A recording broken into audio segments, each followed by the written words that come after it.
Elon Musk has dropped a bombshell on the Republican Party, launching the America Party, a political party with what Musk claims to be big promises for the 2026 Senate and House elections.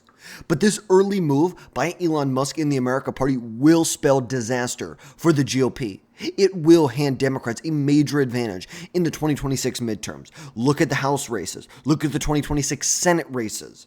This will hand Democrats a major advantage. And today we are going to be diving into Musk's new America Party, which will threaten the Republican Party conservative unity and how it will help Democrats in the 2026 midterms. But let's jump into it. So the 2026 midterms are going to be a critical battleground for control of Congress. Right now, Republicans hold a 53 to 47 seat majority in the Senate, in the House of Representatives. Republicans hold a 220 to 215 advantage in the House of Representatives, with Republicans aiming to counter progressive policies on spending, taxes, regulation, especially with the one big beautiful bill that was just passed, to clearly take aim and counter radical progressive policies to increase spending, to increase taxes, to increase regulation. Now, the bill does increase spending, but it reduces taxes, reduces regulations. And Elon Musk's party risks siphoning voters from GOP candidates, especially in swing states like Pennsylvania, like Arizona, like Georgia, where, honestly, the margins are going to be razor thin. So, yesterday, he posted on Twitter, by a factor of 2-1, you want a new political party, and you shall have it. When it comes to bankrupting our country with waste and graft, we live in a one-party system, not a democracy. Today, the American Party is formed to give you back your freedom. Let's be honest about this. The reality is that the American Party will pull 5 to 10% of voters in some competitive districts, and it could mirror similar vote splitting dynamics that have happened. It's happened and it's favored the Democrats. It's happened and favored the Republicans. That's very clear. Look at on the presidential level, the most clear example that we have, go back to the 90s, go back to 1992, go back to 1996. When you had Ross Perot in 96, you go 92, you had Ross Perot as well, siphoning off roughly 20% of the vote, receiving roughly 20 million votes in the 1992 presidential election, which some say handed Bill Clinton this victory. Bill Clinton won 370 electoral votes. You're looking in some of these states in 92, where Perot is pulling, in places like Louisiana, he's pulling 11, 12% of the vote. Arkansas, he's pulling 10. Missouri, he's pulling 21% of the vote. You have places where Clinton's only winning by, single digits, but you have Ross Perot pulling in 15 to 20 to 25% of the vote here. Minnesota, he's pulling in 23% of the vote. It is very clear that this would be a much, much more competitive election. Yes, do I believe that Bill Clinton probably would have won even without Perot on the ballot, even with a small third-party candidate on the ballot? I think so.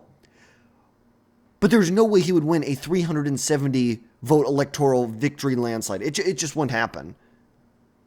Now, we know that Elon Musk has had lots of public criticism of President Trump, GOP leaders, over the last year, over the reconciliation package that was just passed through Congress and signed into law on July 4th. We know it. We've seen it. He's been calling it disgusting for months now.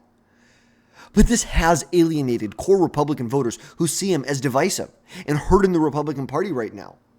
And his America Party appeals to more independents and, you could say, conservatives, but it lacks, the grassroots infrastructure to compete with the GOP seriously, but it will act much more as a spoiler party, if anything, to hand control to the Democrats. That's what it will do. Even if they invest in just competitive Senate elections, it's fair to say that these are going to be the strong, or I should say, likely blue seats going into 2026. For the Republicans, the same can be true here, that most likely these will be seats for the Republican Party, or that the Republican Party will win here. Okay, now you look in some of these toss-up races, and I guess you could say New Hampshire as well. You throw a America First candidate, or I should say America Party candidate on these ballots in Michigan. Well, right now, in the most recent presidential election, I guess even look at the Senate election, Slotkin won it by roughly, like 19,000 votes? Now imagine you put another Republican on here, a more conservative figure, who siphons from the Republican Party. He's going to siphon votes from the Republican Party, widening the margin for Alyssa Slotkin. And in 2026, it's most likely going to be probably Haley Stevens and Mike Rogers again. So that is just not feasible. Like who wins when Elon Musk does this? Democrats win. Does he want Democrats to win? I thought the Democrats were the people we were trying to defeat. Because this move by Musk will weaken the Republican Party. It will weaken conservative turnout for the Republican candidate. Given Democrats who face, less third-party competition. You go back to 2016, I think you can make the argument. 2016, I don't want to say it handed Donald Trump the victory. But let's be honest, it was in play. When you have third-party candidates pulling roughly 7% of the vote in Minnesota, they're pulling upwards of 5% of the vote in Wisconsin, upwards of 5% of the vote in Michigan, 3% of the vote in Pennsylvania. Okay, that could tip the election one way or another when Pennsylvania is decided by 3/4 of a percentage point, Michigan was decided by 1/4 of a percentage point, and Wisconsin was decided by 3/4 of a percentage point. Yes, 2 or 3 percentage points worth of voters could swing this election either way. And depending on how they broke would depend on how the election went.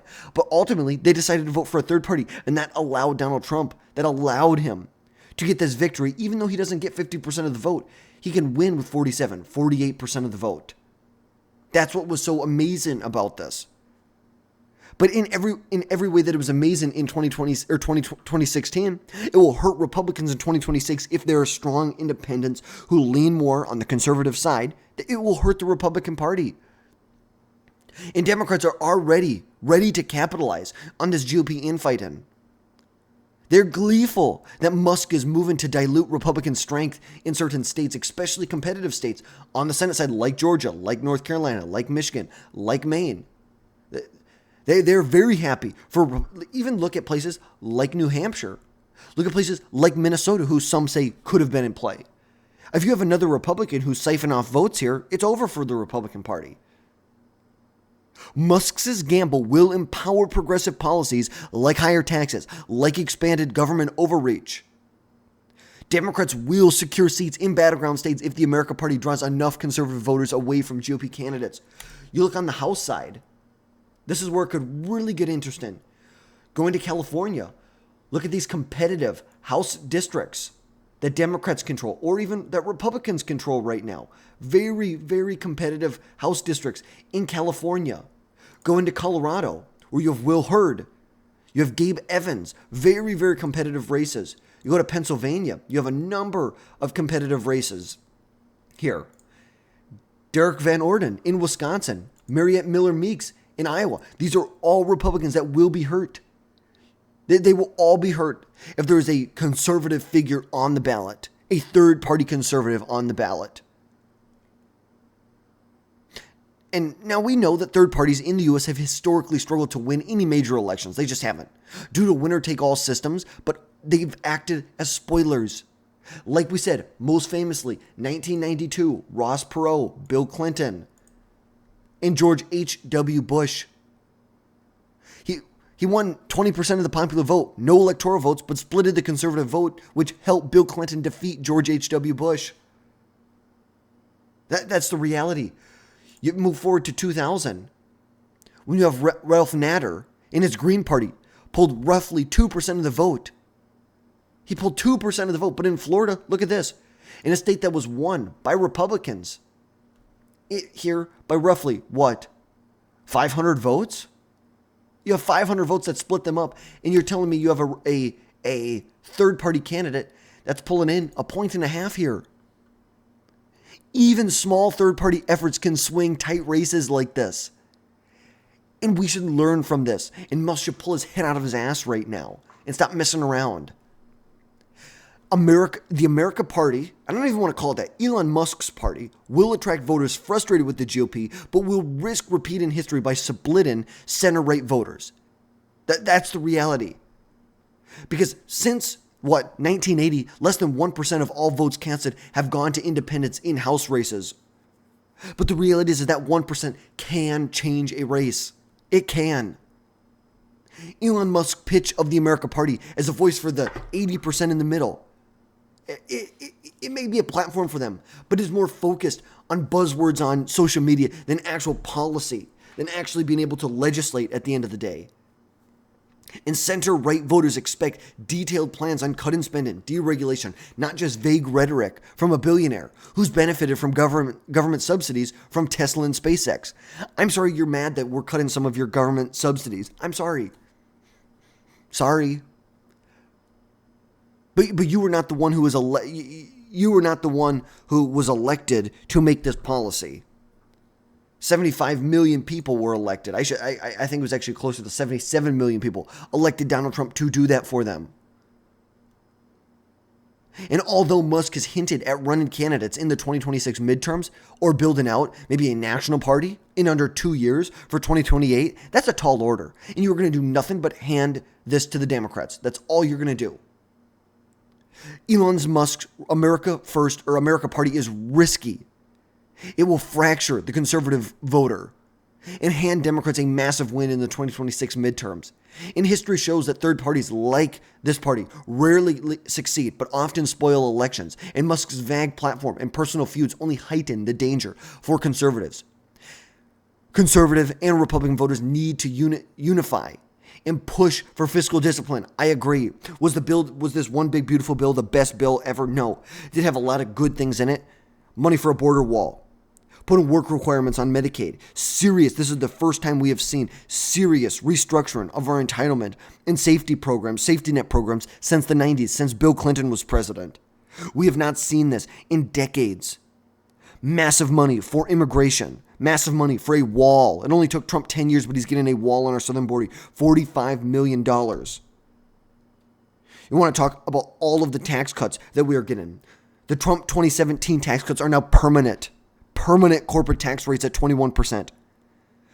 We now have a permanent standard deduction that was double what it was before. Yes, it's not great, but ultimately, what was worse? What was worse than not passing this bill what is worse than passing the bill is not passing it. Allowing Americans' taxes to go up $5, $6, $7 trillion over the next decade.